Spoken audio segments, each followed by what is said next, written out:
One of the best ways to learn more about styles of music you enjoy is to break down some of the genre's biggest songs, along with learning a few of your personal favourites. In this video, I'll break down a few classic punk rock songs, as well as one lesser known favourite of mine that I think is a great example of how to turn a simple idea into a compelling hook. Starting with the Ramones song, Blitzkrieg Bop.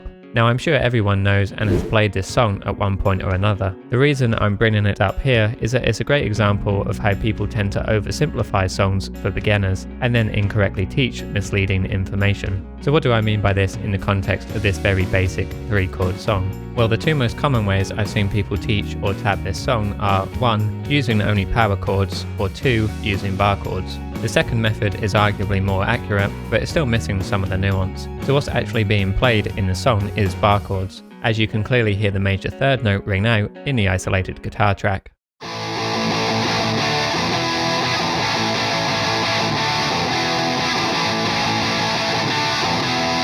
That part is correct, however, what's often missed is how Johnny Ramone frets all the chords starting on the A string. I'll skip to the chorus of the song, where the B minor is played, and see if you can hear what else is going on.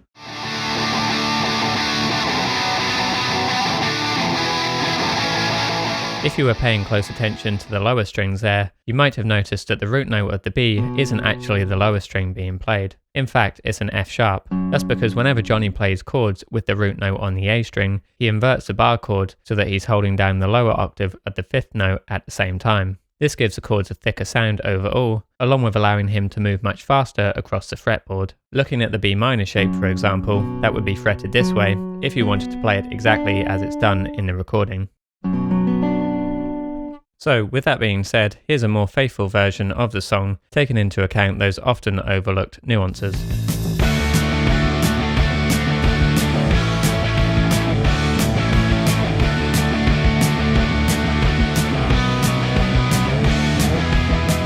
Next up, let's look at Rufio's song, Above Me. If you're unfamiliar with this band, they were a skate punk band from the 2000s who blended quite a few different styles into their sound. They definitely leaned into the more technical side of playing, with songs like Above Me and Science Fiction being great examples of this.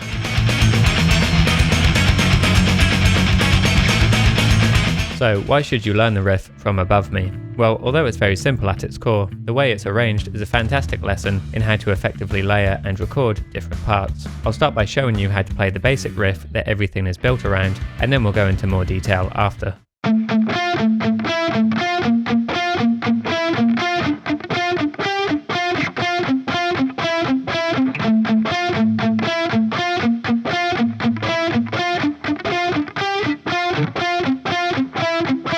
This riff is played throughout the song, but they make subtle changes as the intro evolves. Starting out, the riff is double-tracked with a left and right guitar, hard panned. Once the rest of the band kicks in, the right guitar switches to playing chords, while the left guitar continues with the same riff.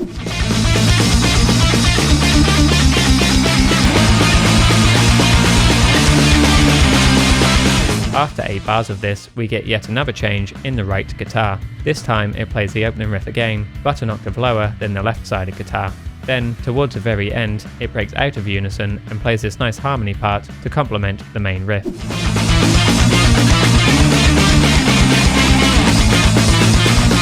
So within the first 30 seconds, you get all these great ideas and techniques for arranging and layering what is, at its core, a very simple riff. Not to mention that it's also played at an incredibly fast pace. Even though the riff itself isn't too hard to learn, it's definitely a struggle, at least for me, to play it up to speed.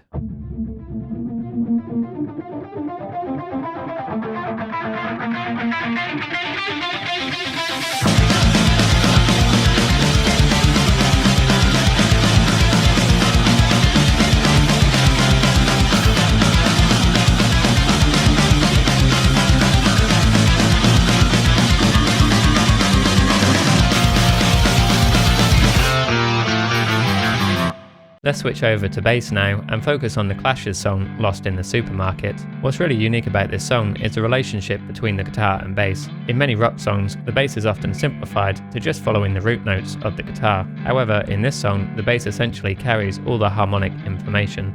The guitar is played in an open tuning and features a lot of natural harmonics and scattered licks throughout. However, there isn't much in the way of a discernible chord progression, which becomes evident when listening to the guitars in isolation.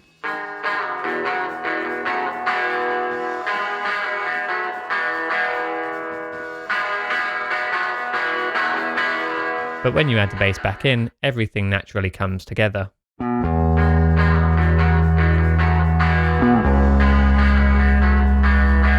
In addition to handling the bulk of the harmony, the bass plays a crucial rhythmic role here too. The famous galloping bass line that Paul plays during the song's hook is what gives it its energy and funkiness. The 16th note bass line complements but doesn't completely match Topper's hi-hat pattern.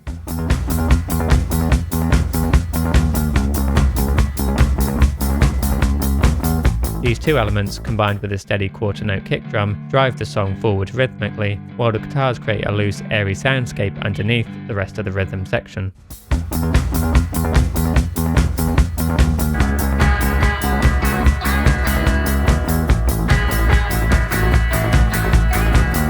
If you're a bassist, I'd encourage you to learn this entire song, as the bass really takes on a different role in each section, whether it's driving the rhythm forward during the chorus or adding melodic fills throughout the verses. Alongside these bass techniques, there's a whole range of others to learn from different styles of punk, which I've covered in this video.